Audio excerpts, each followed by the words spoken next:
Nakakagulat ang mga comments ng ating mga netizens sa pasabog na eksena ni Jake Cuenca sa nakaraang episode ng FPJ's Batang Quiapo.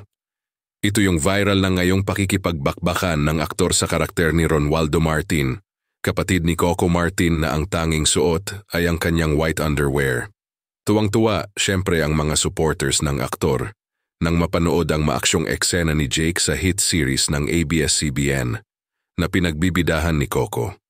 Marami ang nagkomento na hindi daw nagpatalbog si Jake sa eksena ni Maris Racal sa Incognito, kung saan nagtatakbo ang aktres sa isang eksena habang nakapanti at bra lang. Ayon sa source mula sa Batang Quiapo, si Jake mismo ang nagsuggest na gawin niya ito sa serye ni Coco, pinagbigyan naman umano ng aktor. Lalo pa kung makakatulong at komportable itong gawin para sa ikagaganda ng programa. Gaya ng inaasahan trending ang karakter ni Miguelito sa X at Facebook dahil sa kakaibang eksenang ito at parehong natawa at napahanga ang mga manonood.